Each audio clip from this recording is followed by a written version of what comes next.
Hello everyone, welcome back into this channel, and through this video I will let to show you the way how to create Instagram polls on iOS or iPhone. So the first thing that you have to do is just go open your Instagram application, and there will be two ways to create an Instagram poll. You can use your Instagram story, or you can also use Instagram feed.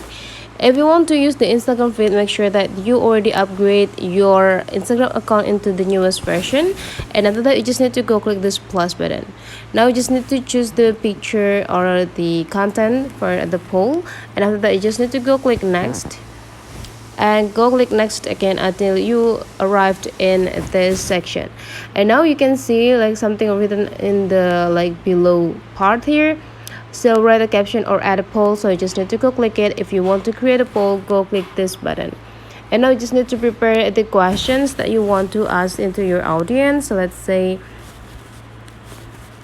what color is best?